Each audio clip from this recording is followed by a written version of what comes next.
في النار. خۆشەویستان، لەوانەیە ئەم جومعە ئاخر جومعەی ڕەمەزان بێت، ئەگەر ڕەمەزان 29 بێت. بۆیە پێویستە ئەو یادخستنەوەیەک بۆ میوانەکانی ڕەمەزان و بۆ ئێمەش بە هەمان شێوە کۆمەڵێ خاڵێ باسی بکەین بە پشتیوانی خوای پەروەردگار. خوای گەورە دەفەرمێ اقترب للناس حسابهم وهم في غفلة معرضون. بەڕاستی نزیک بۆتەوە محاسبەی خەڵکی، لێپرسینەوە لەگەڵ خەڵکیدا نزیک بۆتەوە، بەڵام خەڵکی هەر بێئاگایە، هەر پشت هەڵئەکات. بۆیە دەڵێن بەو کەسانەی کە دوای مانگی ڕەمەزان واز لە نوێژ دێنن، یا ئەو کەسانەی کە خەمساردن لە نوێژدا، یا ئەو کەسانەی ڕۆژوو دەگرن و نوێژ ناکەن، پێیان دەڵین ئاگادار بن، محاسبەی خوای پەروەردگار نزیکە بۆ ئێوە. لە محاسبەی خواوە نزیکین، چونکە خوای گەورە خۆی دەفەرمێ محاسبەی ئێوە نزیک بۆتەوە.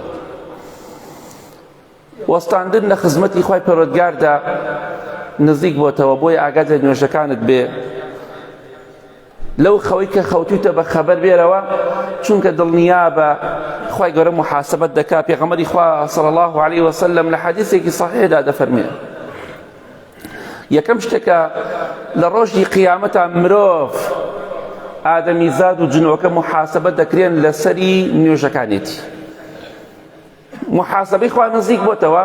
یەکەم شتێکیش کە محاسبەت دەکرێ لەسەری بەرپرسیاری نوێژەکانتە. بۆیە خۆشەویستی خوا فەرمی صلی الله علیه وسلم هەر کەسێک نوێژەکانی بە جوانی نەکرد بێت، خەمساردی تیا بوو بێ، فەوتان دەبێتی، فەقەت خابە و خەسیرە، ئەوە دۆڕاندوویەتی و دۆڕاوە. ئەو کەسەی کە لە قیامەت دۆڕاوە ئەو کەسەیە کە نوێژ نەکەر بووە، ئەو کەسەی کە لە قیامەت دۆڕاوە ئەو کەسەیە کە نوێژ ناکات. یاخود مانگی ڕەمەزان دەیکا و دوایی وازی لێ دێن، یان زەمان نوێژ ناکات، خوای لەبیر دەچێتەوە. بۆیە ئەگە پێت خۆشە دۆڕاو بی، خەسارەتمەند بی، تیا بجیت، نوێژ مەکە. بەڵام کەس پێی خۆش نییە، کەواتە ئاگات لە نوێژەکانت بێ، چونکە بەهۆی نوێژ نەکردنەوە خەسارەتمەند ئەبی. ڕەزامەندی خوا لەدەست خۆت ئەدەی، بەهەشتی خوا لەدەست خۆت ئەدەی، خۆشیەکانی ناز و نیعمەتی بەهەشت لەدەست خۆت ئەدەی، چونکە لە یەکەم خاڵی محاسبەدا تۆ ڕزگارت نابێ، لە یەکەم ئیمتیحاندا تۆ تیا ئەچیت. خۆشەویستی خوا فەرمی صلی الله علیه وسلم هەر کەسێک نوێژەکانی باش بێ، هەموو چاکەکانی باش دەبێت ئینشاءالله. ئەوەشی نوێژەکانی خراپ بوو، هەموو شتەکانی خراپ دەبێت. کەواتە هەموو شتێکت بەسەردا دەشکێتەوە. ئاگات لە نوێژەکانت بێ، ئیستیقامە و بەردەوامیت هەبێ لەسەر نوێژ. ئەوەی کە بەردەوامە الحەمدولله بەردەوام بە، ئەوەشی کە بەردەوام نیە و خەمساردە، ئاگات لە نوێژەکانتان بێ، بە تایبەتی نوێژی بەیانی. خواتان لەبیر نەچێت، چونکە مانگی ڕەمەزان فێر ئەوەمانی کرد هەمومان دەتوانین نوێژی بەیانی بکەین. بۆ سەعاتی پێش بانگی بەیانی خەبەرت دەبێتەوە. ئەی بۆ لە ڕەمەزانە دوای لە کاتی بانگە خەبەرت بۆ نابێتەوە. کەواتە ڕەمەزان فێرمانی کرد ئێمە دەتوانین نوێژی بەیانی بە بەردەوامی بکەین، بەڵام خۆمان نایکەین. شەیتان زاڵ بۆ بەسەرمانە، ئەوانەمان کە نوێژ ناکەین بەنا بەخوای گەورە. بۆیە محاسبەی خوا لە پێشمانەوەی خۆتان ئامادە کرد. خوای گەورە دەفەرمێ اقترب للناس حسابهم وهم في غفلة معرضون. محاسبەی خەڵکی نزیک بۆتەوە، بەڵام خەڵکی لە بێئاگاییدایە و پشت هەڵەکا لە دینی خوای گەورە. بەو کەسانە دەڵین کە دوای مانگی ڕەمەزان خۆیان حازر کرد بۆی دەستکەن بە عارە خواردنەوە، چونکە خەڵکێکی زۆر ئێستا لە مانگی ڕەمەزانە وازی هێناوە، دوای مانگی ڕەمەزان لە جەژنەوە دەست پێ ئەکاتەوە، یا دەستەکات بە حەب خواردن، پەنا بەخوای گەورە، دەستەکات بە نێرگە لە خواردن، ئەم مانگە خۆی لێ پارێزێتەوە، دوای مانگی ڕەمەزان دەست پێ ئەکاتەوە. ئاگاداری خۆتان بن بەڕێزم، واز لە شتێک هێناوە لەبەر خاتری خوا بەردەوام بە لەسەری. ئینسانی عاقڵ و تێگەشتوو ئەو کەسە نییە عەقڵی لەدەست بدات. ئینسانی عاقڵ و تێگەشتوو کارێکی وەها ناکە خەڵکی گاڵتەی پێ بکات، چونکە کە عارەقت خوارد و سەرخۆش بووی ئاگات لە خۆت نامێنێ. مناڵێک دەتوانێت پێتەوە ڕابێرێت. ئینسانە شەخسیەتی هەبێشتی وا ناکات. پێغەمبەری خوا صلی الله علیه وسلم بۆمانی باس کردووە کە ئەو کەسێ عارەق دەخوات خوای گەورە وعدی داوە، پەیمانی داوە لە کێم و زوخا و جەراحەتی ئەهلی دۆزەخ تێری بکات.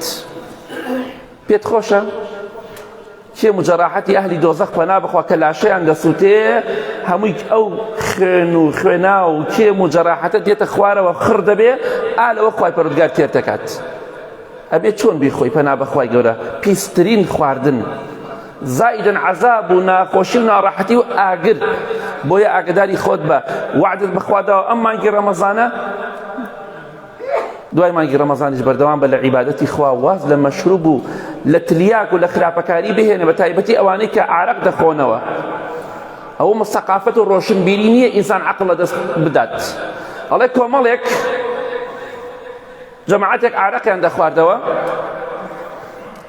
کەسێک چۆن دەڵێ شێتێک بەلایەنە تێپەڕی کەم عەقڵێک، وتیان وەرە عارەق لەگەڵ ئێمەدا بخۆ، فەرموو عارەق بخۆ. شێتەکە وتی قسەی زۆر جوانی کرد، وتی ئێوە عارەقە خۆن وەک من شێت بن، مەبەستان ئەوەیە بەو مەبەستەوە ئەیخۆن کە وەک منتان لێ بێ. ئەی من بەچی مەبەستێک وە بیخۆم، خۆمە شێتم. ئێوە ئەیخۆن عەقڵ لەدەست بدەن بەو مەبەستەوە ئەیخۆن، بەڵام من خۆم عەقڵم لەدەست داوە، بەچی مەبەستێکەوە بیخۆم، بۆچی بیخۆم؟ کاتە من پێویستم پێی نییە ئێوە ئەتانێ وەک منتان لێ بێ، بەڵام من وەک کێم لێ بێ، خۆم هەر تەواو نیم. چەندەها کەسێ عارەق دەخوا بە چەندەها کەس لێدەن، برادەرەکانی گاڵتەی پێکەن دوای کە هۆشی دێتەوە نازانێ بۆچی گیانی ژانەکە. ئەمە ئینسانی عاقڵ و ڕۆشنبیر ئەمەیە؟ حاشا ئەگەمە ڕۆشنبیری بێ، ئەمە سەقافەت بێ، ئەمە عەقڵ بێت. بۆیە ئاگادار بە خوا وعدی داوە ئەو کەسە تێر بکات لە کێم و جەراحەتی ئەهلی دۆزەخ. پێغەمبەری خوا دەفەرمێ صلی الله علیه وسلم سێ کەسێ ناچنە بەهەشتەوە. یەکێک لەوانە مدمن و خەمر، ئەو کەسی ئالوودەی عارەق بووە دەیخواتەوە بەردەوام. پێت خۆشە نەڕۆیتە بەهەشتەوە؟ چونکە عارەق خواردنەوە هۆکارێکە، بۆ چوونە جەهەنەمت هۆکارێکە. پەنا بەخوای گەورە بۆی کە ئینسان لە بەهەشت مەحروم بێت و دڵنیاش بە ئەو هەڕەشەی کە لە عارەق خۆر کراوە لە زیناکە نەکراوە. لە قورئان و حەدیث بەتایبەتی لە حەدیثە ئەوەندە هەڕەشەی دەکراوە کە زینا چەندێ تاوانی پیسە، هێشتا عارەق خواردن تاوانی لەو گەورەترە. زۆر خەتەر و ترسناک. بڕۆ حەدیثەکان بخوێنە بزانە چەندە بە ترسناکی باسی دەکات. بۆی ئاگاداری خۆت بە. خواهی گەورە فەرمی اقترب للناس حسابهم وهم في غفلة معرضون. خەڵکی محاسبەی نزیک بۆتەوە، بەڵام خەڵک بێئاگایە کە مردی تەواو لە ناو گۆڕدا لە سەعات و دەقەی یەکەمدا محاسبە دەکری، کەواتە خۆت ئامادەکە. ئەگەر ئەمڕۆ عیبادەتی خوات نەکرد بێ، باوکت و باپیرەت و مامەت و خاڵەت و دێن جوابی پرسیارەکانی ناو گۆڕ بۆ تۆ دەنەوە، مناڵەکانت کوڕەکەت کچەکەت جوابت ئەداتەوە. خۆت ئامادە بکە، کەس وەڵامی ناو گۆڕەکەت بۆ ناداتەوە، بەس ئەبێ خۆت بیدەیتەوە. ئەگەر خۆشت پەنا بخوا زمانت لاڵ بێ، هیچ کەسێک ناتوانێت دیفاعت لێ بکات. تەنها ئەوەی کە دەیخوا لە قیامەت ئەوەیە کە ئینسان عیبادەت و چاکەی پێبێ. ئەو نایخوا تۆ عەشایەری یا مسەقەفی، خوێنەواری یا نەخوێنەواری، ئەوە نایخوا لای خوای گەورە. ئیماندا خەڵکەیە بە ملیۆنەها خەڵکەیە خوێنەواریان نییە، قل و فلەیەک جیا ناکەن و بە ئاسانی بە پشتیوانی خوا دەچنە باشتەوە. بە هەزارەها شەهادەتداری شەیە لە ناو جەهەنەما لەگەڵ ئەبوو جەهلایە. لای خوا ئەوە نایخوا. ئەوە دەیخوا تۆ چاکەت پێبێ. ئەگەر عیلمیشت پێبێ، زاناترین کەس بێ، کردەوەت نەبێ، لای خوا نایخوات. کەواتە ئاگادار بە بە ئیزنی خوا واز لە عارەق خواردن بێنە. ڕوو دەکەمە خوشکە بە ڕێزەکان، ئەی ئەو کەسانی کە لەچکتان داوە بەسەردا، خۆتان داپۆشیوە، لە دوای 15 ڕەمەزان لەچکەکان مەکەنە ملتان، وردە وردە دێنە خواروێکەنە میلیان دوایش فڕێدەن. بۆ لەبەر ئەوەی شەیطان ئیبلیس مامۆستاکەیان ڕازی نییە. خوای گەورە فەرمانی کردووە خۆت داپۆشە، شەیطانش دەڵێن نەکەی. ئێستا بۆیە دەبینی لەچکەکانیان کردووە بە ملیان زۆر بەیان، لە دوای 15 تر وردە و دێتە خوار و نامێنێت، لە جەژنا کۆتایی پێدێ. بۆ کەسانە دەڵێم خوشکی بەڕێزم، محاسبەی خوا نزیکە لێتەوە. ڕۆژێک دێت لەسەر ئەو سافیرەیە سوێن بەخوا محاسبە دەکرێت. سوێن بەخوا خوا لێت ڕازی نابێت کە تۆ سافیرەی چونکە خوای گەورە هەڕەشەی ئاگری کردو لەسەر زمانی پێغەمبەری خوا صلی الله عليه وسلم، هەڕەشەی مەحرومبوونی بەهەشتی کردووە لەو کەسانەی سافرن جلی تەسک و تەنت لەبەر دەکەن. کەواتە بە خۆتا بچۆرەوە، مانگی ڕەمەزان تەنها واجب نییە خۆت داپۆشی باڵا پۆش بی. پیاوەکانیش کاتێکە ژنیان هەیە ژنەکانیان چۆن بێ غیرەتی پیاوەکانیان لە ژنەکانیان دەرەکەوێت. کاتێکیش ئەمرێک ماشەڵڵا و خەڵکەونە بە غیرەتە پەڕۆیە دەنە بان قەبرەکە با کەس لاشەی نەبینێ، خامێکیشی پێوەیە. ئەی خۆ پێشتر قات و سینگ و سەری بەدەرەوە بوو، خۆی هیچ پێ بەدەرەوە نییە، ئەم پەڕۆی بۆ چییە؟ ئەی ئەو غیرەتە بۆ ئێستا کاتێکە زیندووە غیرەتت نییە. دەی مانگی ڕەمەزانە ژنەکەی قژی ئاوا لێ کات و هاتە پێش سیارەوە خۆشی بە ئەڵێ من بەهەشتیشم.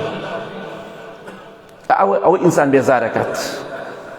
پێغەمبەری خوا صلی الله عليه وسلم فەرمی ئەوانە ناچنە بەهەشتەوە بۆنی بەهەشتیش ناکەن، کە لە بازاڕە خەڵکی تووشی فیتنە دەکەن، هەتا ئەژنۆ و ژوور ئەژنۆیان بەدەرەوەیە، سینگیان بەدەرەوەیە، پیاو تووشی فیتنە ئەکەن، دەموچاویان بەدەرەوەیە، بە هەموو شێوەیەک ڕازاندویانەتەوە. ئەگە بیخەیتە سەر پلێت مرۆڤێکی ترە بەداخەوە.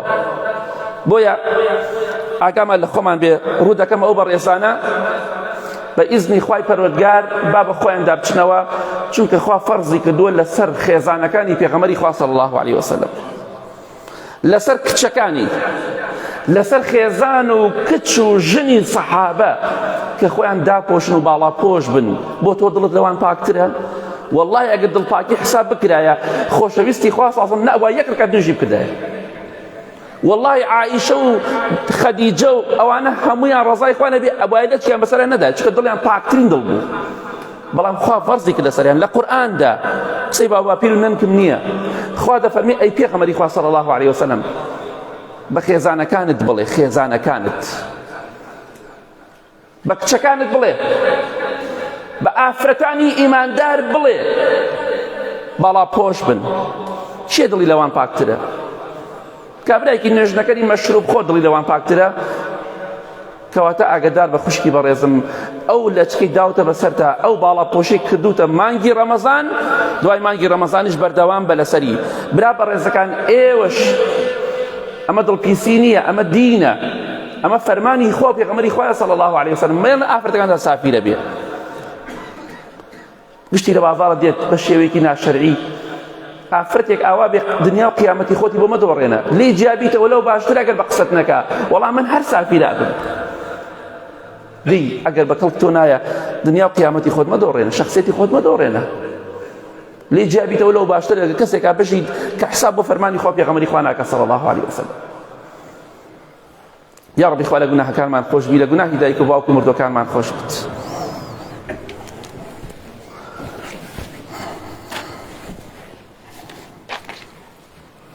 الحمد لله والصلاة والسلام على رسول الله وعلى آله وصحبه ومن والاه.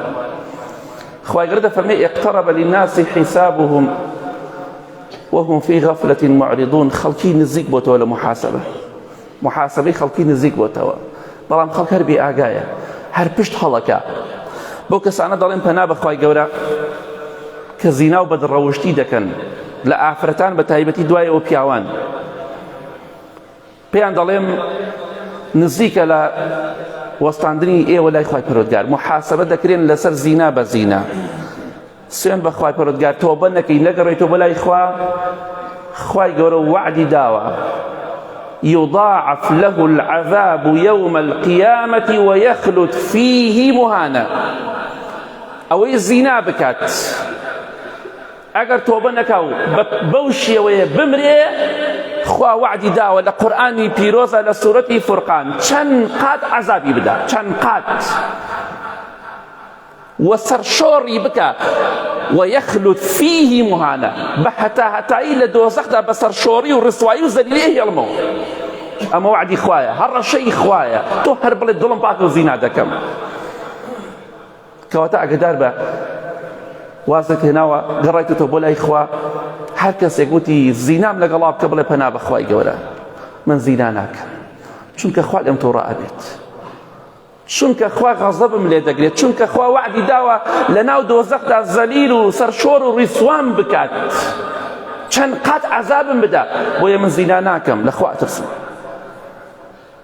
بڕۆ ژنێتر بێنە پێویستت بە خێزانە خێزانێتتر بێنە لەوە باشتر بچی زینا بکەی خوا حەڵاڵی کردۆ بۆت ئەوە ئەگەر پێویستت پێیەتی دڵخۆش مەبە بەوەی کە لەگەڵ ژنی فڵان کەس و فڵان کەسە ڕابێری هیچ دڵخۆش مەبە دڵنیا بە ڕۆژێک دێت ملیۆنەها و ملیارەها جار پەشیمان دەبیتەوە لەوەی چووکە زەلیلت ئەکا خوای گەورە زەلیلت ئەکا ئەو لوت بەرزێت ئاوە لوتە بەرزە خۆت فشەکەیتەوە دڵنیا بە سەرنجامەکەی سەرشۆڕی ئەگەر تۆ بەنەکەی نەگەڕێتەوە لای خوا کەواتە ئاگادار بە پێغەمبەری خوا دەفەرمێ صلی الله علیه وسلم ئەو کەسەی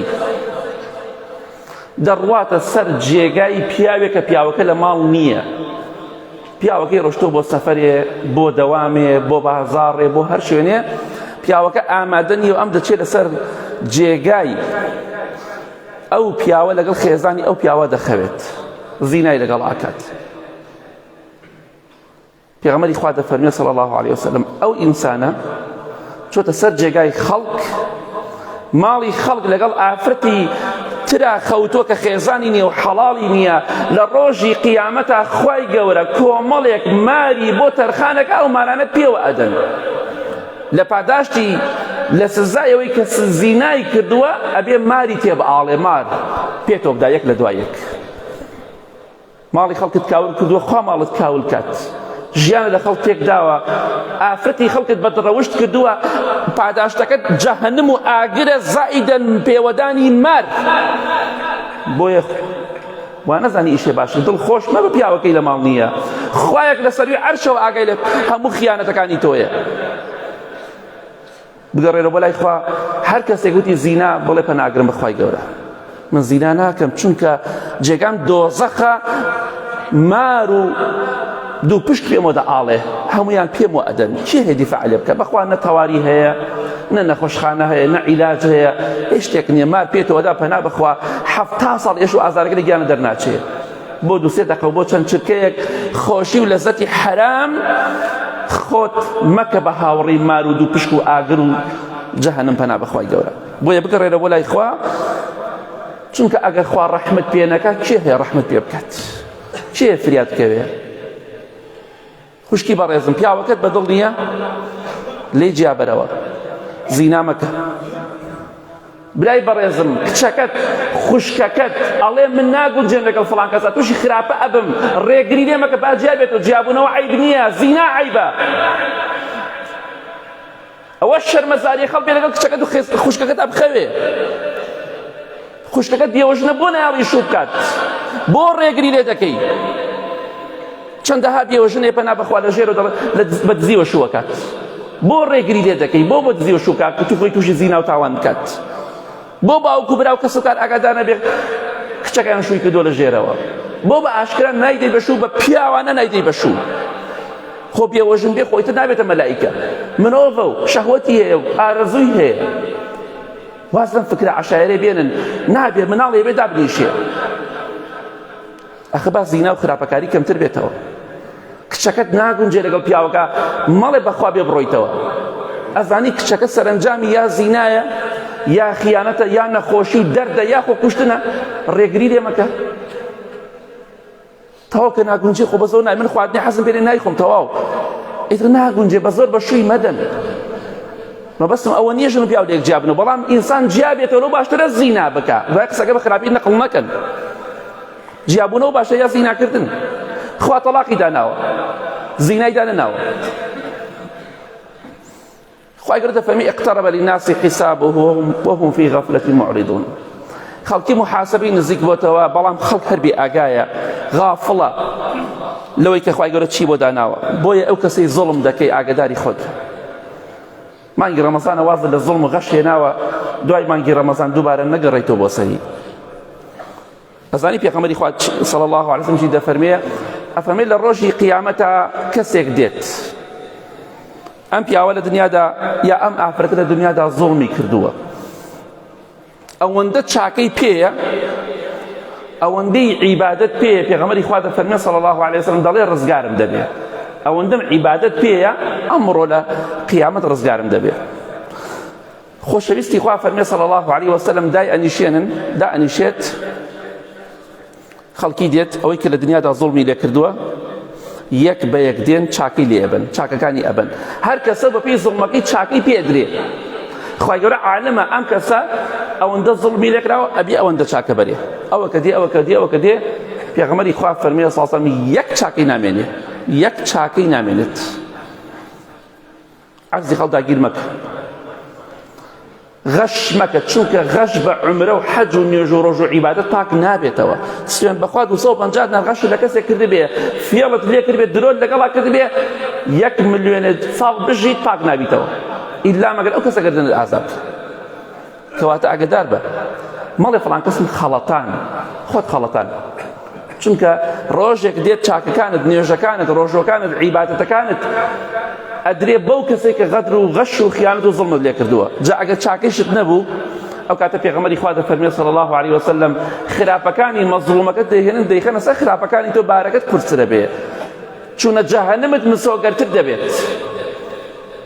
بۆیە زوڵم مەکە، چونکە ئەو کاتە پێغەمبەری خوا دەفەرمێ صلی الله علیه وسلم ئەو ئینسانە چاکەی نامێنێ هەمووی کۆتایی پێدێ، ئەم جا فڕێی ئەدەن ناو ئاگری دۆزەخەوە، چونکە یەک چاکەی نییە، هەمووی سوتە، هەمووی ڕۆی بۆ خەڵک.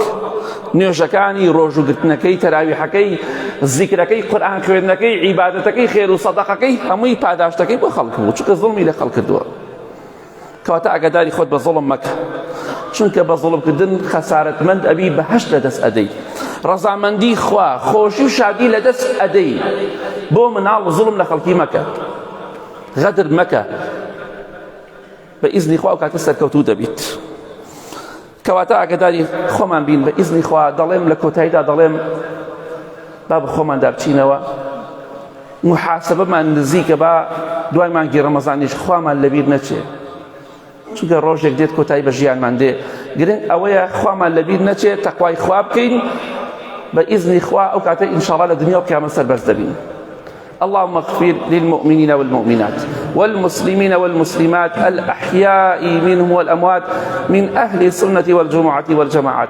يا ربي خواي أواني نخوش شفايا بدي، أواني كيشو مشكلة خيزانيان خواي أبويان حلقي، أواني قرزار خواي قرزاريان بودا بركي، أواني معيشتيان ضعيف ولاواز خواي بهيز وبقوتك رزق وروزي حلاليان ببخشي، خوايان أواني درددار درديان سلابري.